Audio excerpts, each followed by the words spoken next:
Hello everyone, Girnar coaching academy या चॅनलवर तुमच्या सर्वांचं स्वागत आहे। अमरावती शहर पोलीस 2023चा म्हणजेच मागच्या वर्षीचा आपण अमरावतीचा पोलीस भरतीचा पेपर बघणार आहोत। शहर पोलीसचा त्याच्यामधले काही महत्त्वाचे प्रश्न आणि त्या प्रश्नासोबत प्रश्नांचं विश्लेषण आणि त्याच्या रिलेटेड काही फॅक्ट्स आपण आणि पोलीस भरतीला वारंवार विचारले जाणारे रिपीटेड क्वेश्चन्स देखील आपण बघूयात। क्वेश्चन नंबर 1, भौतिकशास्त्रामध्ये न्यूटन हे कशाचे एकक आहे? 1 दाब, 2 बल, 3 ऊर्जा आणि 4 संवेग। तर याचा करेक्ट आन्सर आहे ऑप्शन नंबर 2 बल। तर भौतिकशास्त्रामध्ये न्यूटन हे बलाचे एकक आहे। बल ही सदिश राशी आहे आणि बलाचं सूत्र काय आहे? तर वस्तुमान आणि त्वरण यांचा गुणाकार म्हणजे वस्तुमान गुणिले त्वरण म्हणजेच बल असतं। आणि 1 न्यूटन बरोबर किती यावरती देखील अनेक वेळा प्रश्न विचारला जातो। 1 न्यूटन म्हणजे असतं 10⁵ डाइन। क्वेश्चन नंबर 2, खालीलपैकी कोणती नदी अमरावती जिल्ह्यातून वाहत नाही? 1 शहानूर, 2 पेढी, 3 बेंबळा आणि 4 मोरणा। तर या क्वेश्चनचं करेक्ट आन्सर आहे ऑप्शन नंबर 4 मोरणा। तर मोरणा ही नदी ही पूर्णा नदीची उपनदी आहे आणि ही नदी अकोला, बुलढाणा या जिल्ह्यातून वाहते। तसेच शहानूर, पेढी, बेंबळा या नद्या या अमरावती जिल्ह्यातून वाहतात।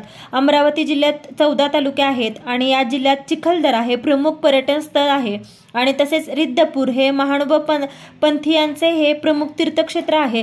हे या अमरावती शहराबद्दल काही महत्त्वाच्या फॅक्ट्स लक्षात ठेवा। क्वेश्चन नंबर 3, समृद्धी महामार्ग हा खालीलपैकी कोणत्या जिल्ह्यातून जात नाही? 1 चंद्रपूर, 2 बुलढाणा, 3 नाशिक, 4 अकोला। याचा करेक्ट आहे ऑप्शन नंबर 1 चंद्रपूर।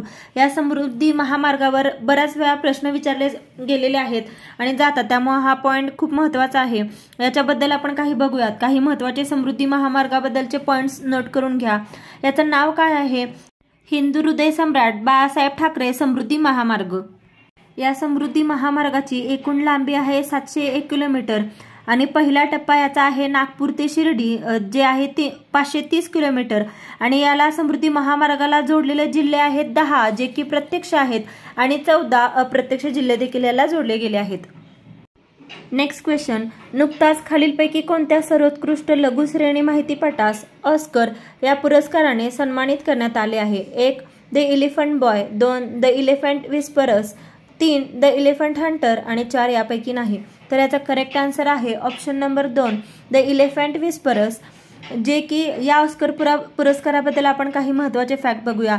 जे आता ऑस्कर पुरस्कार झाला हे 95वा ऑस्कर पुरस्कार लॉस एंजेलिस येथे आयोजित करण्यात आलं होतं आणि द एलिफंट विस्परर्स या सर्वोत्कृष्ट लघुश्रेणी माहितीपटास ऑस्कर पुरस्काराने सन्मानित करण्यात आले आहे। ऑस्कर म्हणजेच काय? अकादमी पुरस्कार हे जगातील सर्वात मोठे चित्रपट पुरस्कार आहेत। क्वेश्चन नंबर 5, पोलीस स्मृती दिन हा ... या दिवशी असतो? 1 21 ऑगस्ट, 2 21 सप्टेंबर, 3 21 ऑक्टोबर आणि 4 21 नोव्हेंबर। तर पोलीस स्मृती दिन हा 21 ऑक्टोबरला असतो। याचा करेक्ट आन्सर आहे ऑप्शन नंबर 3। या दिवशी पोलीस जवानांना श्रद्धांजली देखील अर्पण केली जाते आणि 21 ऑक्टोबर 1959 रोजी लडाख येथे चीनच्या सैनिकांसोबत लढताना केंद्रीय राखीव दलाच्या 10 जवानांनी प्राणाची आहुती दिली होती। तेव्हापासून 21 ऑक्टोबर हा दिवस पोलीस स्मृती दिन म्हणून साजरा केला जातो। क्वेश्चन नंबर 6, पृथ्वीच्या वातावरणात सर्वाधिक प्रमाण ... या वायूचे आहे? 1 नायट्रोजन, 2 ऑक्सिजन, 3 कार्बन डायऑक्साईड आणि 4 हायड्रोजन। हा रिपीटेड क्वेश्चन आहे, बऱ्याच वेळा हा सेम क्वेश्चन विचारला जातो। तर याचा करेक्ट आन्सर आहे ऑप्शन नंबर 1 नायट्रोजन। पृथ्वीच्या वातावरणात सर्वाधिक प्रमाण हे नायट्रोजनचं आहे जे की 78% आहे। नंतर त्याच्या खालोखाल ऑक्सिजनचं 21% आहे, अर्गॉनचं 0.93% आहे आणि कार्बन डायऑक्साईडचं 0.04% आहे। क्वेश्चन नंबर 7, भौतिकशास्त्रामध्ये मूलद्रव्याचा अणुक्रमांक हा ... ची संख्या दर्शवतो? 1 इलेक्ट्रॉन, 2 न्यूट्रॉन, 3 इलेक्ट्रॉन अधिक न्यूट्रॉन, 4 यापैकी नाही। याचा करेक्ट आन्सर आहे ऑप्शन नंबर 3 इलेक्ट्रॉन अधिक न्यूट्रॉन। भौतिकशास्त्रामध्ये मूलद्रव्याचा अणुक्रमांक हा इलेक्ट्रॉन अधिक न्यूट्रॉनची संख्या दर्शवतो, ज्याचं सांकेतिक अक्षर काय आहे? Z। उदाहरणार्थ कार्बन या मूलद्रव्याचा अणुक्रमांक किती आहे? 6। नेक्स्ट क्वेश्चन, खालीलपैकी कोणते जीवनसत्व हे मेदात विरघळत नाही म्हणजे फॅट सोल्युबल नाही? 1 जीवनसत्व अ, 2 जीवनसत्व ब, 3 जीवनसत्व ड आणि 4 जीवनसत्व के। तर याचा करेक्ट आन्सर आहे जीवनसत्व ब हे ब जीवनसत्व हे मेदात विरघळत नाही, हे पाण्यात विरघळणारं जीवनसत्व आहे. पाण्यात 2 जीवनसत्व विरघळतात, एक ब जीवनसत्व आणि दुसरं आहे क जीवनसत्व. आणि मेदात विरघळणारे जीवनसत्व हे अ, ड, के आणि ई. Question number 9. वातावरणीय दाब मोजण्यासाठी खालीलपैकी कोणत्या उपकरणाचा वापर करण्यात येतो? 1 अल्टीमीटर, 2 थर्मामीटर, 3 बॅरोमीटर आणि 4 युडोमीटर. तर याचा करेक्ट आन्सर आहे ऑप्शन नंबर 3. वातावरणातील मोजण्याकरता बॅरोमीटरचा वापर करतात.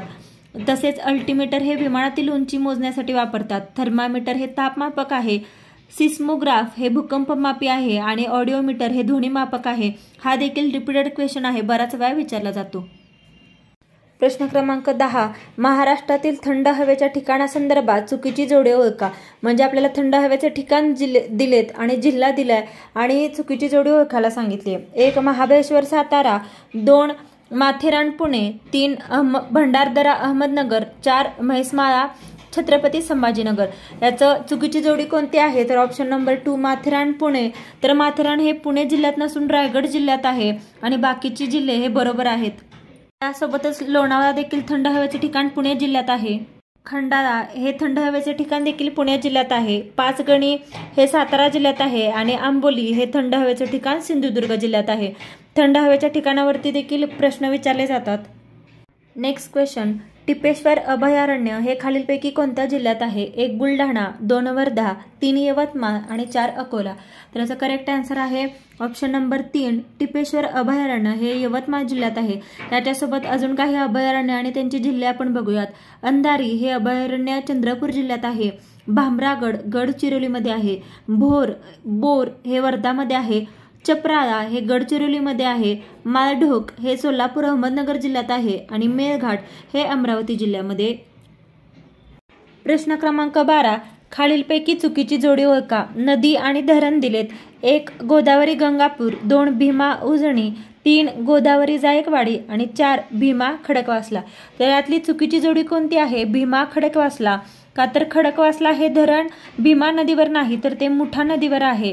आणि याच्यासोबतच अजून काही आपण धरणं बघूयात. गोदावरी हे गंगापूर आणि जायकवाडी, गोदावरी नदीवरती गंगापूर जायकवाडी धरण आहे. भीमा नदीवरती उजनी धरण आहे. कोयना नदीवरती कोयना धरण आहे. कृष्णा नदीवरती नागार्जुन सागर, तापीवरती उकाई धरण, नर्मदा नदीवर सरदार सरोवर. Question number 13. कापूस या पिकासाठी डॉट डॉट मृदा उपयुक्त असते. 1 रेगूर मृदा, 2 जांभी मृदा, 3 तांबडी मृदा आणि 4 गाळाची मृदा. तर याचा करेक्ट आन्सर आहे ऑप्शन नंबर 1. तर कापूस या मृदासाठी रेगूर मृदा ही उपयुक्त असते. आता या रेगूर मृदाबद्दल आपण काही महत्त्वाच्या गोष्टी बघूयात ज्याच्यावरती प्रश्न विचारले जातात. महाराष्ट्रात 80% पेक्षा जास्त हा बेसाल्ट खडकापासून तयार झालेली काळी मृदा आढळते. मृदेचे 5 प्रकार आहेत. 1 काळी मृदा, 2 जांभी मृदा, 3 तांबडी मृदा, 4 गाळाची मृदा आणि 5 चिकन मृदा आणि काळ्या मृदेलाच रेगूर मृदा असे म्हणले जाते. Question number 14. भारतातील खालीलपैकी कोणत्या राज्यातून कर्कवृत्त जात नाही? 1 महाराष्ट्र, 2 गुजरात, 3 मध्य प्रदेश, 4 झारखंड. याचा करेक्ट आन्सर आहे ऑप्शन नंबर 1. भारतातील महाराष्ट्र या राज्यातून कर्कवृत्त जात नाही. कर्कवृत्त हे एकूण 8 राज्यातून जातं. राजस्थान, मध्य प्रदेश, 3 मिझोराम, 4 पश्चिम बंगाल, 5 गुजरात, 6 छत्तीसगड, 7 त्रिपुरा आणि 8 झारखंड. हा देखील रिपीटेड क्वेश्चन आहे. पुढचा प्रश्न बघूया. भारतात सध्या डॉट डॉट राज्य व डॉट डॉट केंद्रशासित प्रदेश आहेत. 1 28-8, 2 27-7, 3 28-7, 4 27-8. तर याचा करेक्ट आन्सर आहे ऑप्शन नंबर 1. भारतामध्ये सध्या 28 राज्य व 8 केंद्रशासित प्रदेश आहेत. भारताचे राष्ट्रपती प्रत्येक केंद्रशासित प्रदेशासाठी प्रशासकाची नेमणूक करतात. जम्मू काश्मीर आणि लडाख यांचे विभाजन करून 9 केंद्रशासित प्रदेश सध्या तयार झालेले आहेत. दमण दीव आणि दादरा नगर हवेली यांच्या विलिनीकरणमुळे पुन्हा ती संख्या 8 झाली आहे. पुढचा प्रश्न, भारतीय राज्यघटना ... या दिवशी स्वीकृत करण्यात आली आहे. 1. 21 डिसेंबर 1948, 2. 26 नोव्हेंबर 1949, 3. 26 जानेवारी 1948 आणि 4. 26 जानेवारी 1950. याचा करेक्ट आन्सर आहे ऑप्शन नंबर 2. भारतीय राज्यघटना ही 26 नोव्हेंबर 1949 या दिवशी स्वीकृत करण्यात आली आहे. आणि 2 गोष्टी आहेत त्याच्यामध्ये, अजिबात गोंधळू नका. संविधान सभेने 26 नोव्हेंबर 1949 रोजी भारतीय राज्यघटना स्वीकारली आहे आणि 26 जानेवारी 1950 रोजी भारताची राज्यघटना अस्तित्वात आली. संविधान सभेने 22 जुलै 1947 रोजी राष्ट्रध्वज स्वीकारला आणि 24 जानेवारी 1950 रोजी राष्ट्रगीत आणि राष्ट्रगान स्वीकारलं आहे. Question number 17. नागरिकांची मूलभूत कर्तव्य भारतीय राज्यघटनेच्या कोणत्या कलमामध्ये नमूद आहेत? 1. कलम 51, 2. कलम 51(अ), 3. कलम 52, 4. कलम 52(अ). याचं बरोबर उत्तर आहे ऑप्शन नंबर 2. नागरिकांची मूलभूत कर्तव्य ही भारतीय राज्यघटनेच्या कलम 51(अ) मध्ये नमूद आहेत. हा भाग 1976 मध्ये 42व्या घटना दुरुस्तीद्वारे जोडला गेला आहे आणि एकूण 10 कर्तव्ये होती. 86वी घटना दुरुस्ती कायदा 2002 नंतर 11वे मूलभूत कर्तव्य हे समाविष्ट झाले आहे आणि हे वैशिष्ट्य USSRच्या संविधानातून घेतलं गेलं आहे. नेक्स्ट क्वेश्चन, खालीलपैकी कोणत्या आयोगास घटनात्मक आयोगाचा दर्जा प्राप्त नाही? 1. केंद्रीय लोकसेवा आयोग, 2. भारतीय निवडणूक आयोग, 3. राष्ट्रीय अनुसूचित जाती आयोग आणि 4. राष्ट्रीय मानवाधिकार आयोग. याचा बरोबर आन्सर आहे ऑप्शन नंबर 4. राष्ट्रीय मानवाधिकार आयोगास घटनात्मक आयोगाचा दर्जा प्राप्त नाही. राष्ट्रीय मानवाधिकार आयोग याच्याबद्दल आपण काही बघूयात. याची स्थापना ही 12 ऑक्टोबर 1993 रोजी मानवी हक्क संरक्षण कायदा 1993च्या कायद्याअंतर्गत करण्यात आली आहे. हा एक बहुसदस्यीय आयोग आहे. यात 1 अध्यक्ष आणि इतर 4 सदस्य असतात. केंद्रीय लोकसेवा आयोग, भारतीय निवडणूक आयोग, राष्ट्रीय अनुसूचित जाती आयोग यांना घटनात्मक दर्जा हा प्राप्त आहे. नेक्स्ट क्वेश्चन, स्वातंत्र्यपूर्व भारताचे इतिहास संदर्भात स्थानिक स्वराज्य संस्थेचा जनक असे कोणाला संबोधले जाते? 1. Lord Ripon, 2. Lord Canning, 3. Lord Curzon आणि 4. Lord Wellesley. याचं बरोबर उत्तर आहे ऑप्शन नंबर 1. तर लॉर्ड रिपन यांना भारतीय स्थानिक स्वराज्य संस्थाचे जनक असं मानलं जातं. 1832 मध्ये स्थानिक स्वराज्य संस्था या स्थापन करण्यात आल्या होत्या. आता लॉर्ड रिपन यांच्या अंतर्गत काही इतर सुधारणा झाल्या आहेत त्या देखील आपण बघूयात. विल्यम हंटर अंतर्गत शिक्षण आयोग हा 1881-82 इल्बर्ट बिलवाद, तसंच 1882 मध्ये व्हर्नाक्युलर प्रेम ऍक्ट रद्द करणं, तसेच कामगार परिस्थिती सुधारण्यासाठी 1881 मध्ये पहिला कारखाना कायदा देखील यांनी केला आहे. Question number 20. दादाभाई नौरोजी हे खालीलपैकी कोणत्या संस्थेशी निगडीत नव्हते? 1. Bombay association, 2. East India association, 3. Dnyanprasarak Mandali, 4. Indian independence league. याचं करेक्ट आन्सर आहे ऑप्शन नंबर 4. दादाभाई नौरोजी हे इंडियन इंडिपेंडन्स लीग या संस्थेशी निगडीत नव्हते. ते Bombay association, East India association, Dnyanprasarak Mandali या संस्थेशी निगडीत होते. त्यांनी poverty and un British rule in India हे पुस्तक लिहिलं आहे आणि ब्रिटिश संसदेत निवडून गेलेले ते पहिले आशियाई व्यक्ती आहेत. पुढचा प्रश्न बघूया. भारतातील भूदान चळवळीचे जनक कोण आहेत? 1. लोकमान्य टिळक, 2. साने गुरुजी, 3. विनोबा भावे आणि 4. बाबा आमटे. तर याचा बरोबर आन्सर आहे ऑप्शन नंबर 3. विनोबा भावे हे भारतातील भूदान चळवळीचे जनक होते. ही चळवळ 1951 मध्ये तेलंगणा येथील पोचमपल्ली येथून सुरुवात करण्यात आली होती. श्रीमंत शेतकऱ्यांनी त्यांच्या जमिनीचा 1/6 भाग हा दान करण्याची मागणी देखील केली होती. Question number 22. भारताच्या हरित क्रांतीचे जनक असे खालीलपैकी कोणाला संबोधले जाते? 1. C Rangarajan, 2. M.A. Swaminathan, 3. S. Radhakrishnan आणि 4 यापैकी नाही. तर याचं बरोबर उत्तर आहे M.A. स्वामीनाथन. आत्ता आपण बघितलं होतं ते भूदान चळवळीचं होतं जे की विनोबा भावे, आणि हरित क्रांतीचे जनक आहेत M.S. स्वामीनाथन. गहू उत्पादनात वाढ ही हरित क्रांतीची उपलब्धी होती आणि नॉर्मन बोरलॉग यांना हरित क्रांतीचे जनक देखील हरित क्रांतीचे जनक म्हणले जाते. Next question. महाराष्ट्रात पहिल्या महिला विद्यापीठाची स्थापना खालीलपैकी कोणी केली? 1. महात्मा फुले, 2. महादेव गोविंद रानडे, 3. विठ्ठल रामजी शिंदे आणि 4. धोंडो केशव कर्वे. याचं करेक्ट आन्सर आहे ऑप्शन नंबर 4. महाराष्ट्रात पहिली महिला विद्यापीठाची स्थापना ही धोंडो केशव कर्वे यांनी केली.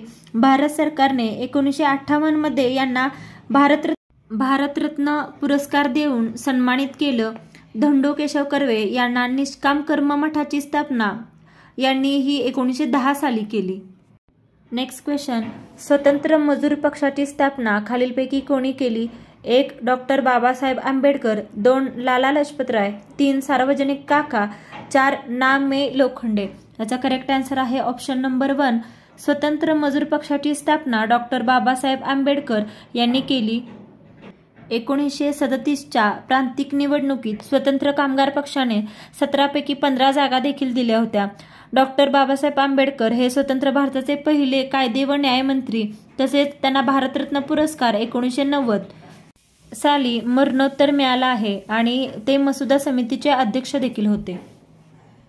Thank you for watching. प्लीज व्हिडिओला लाईक करा, शेअर करा, कमेंट करा आणि चॅनेलला सबस्क्राईब करायला विसरू नका. आणि अशा प्रकारचे कोणत्या टॉपिकवरचे व्हिडिओ तुम्हाला पाहायला आवडतील ते कमेंट करून नक्की सांगा.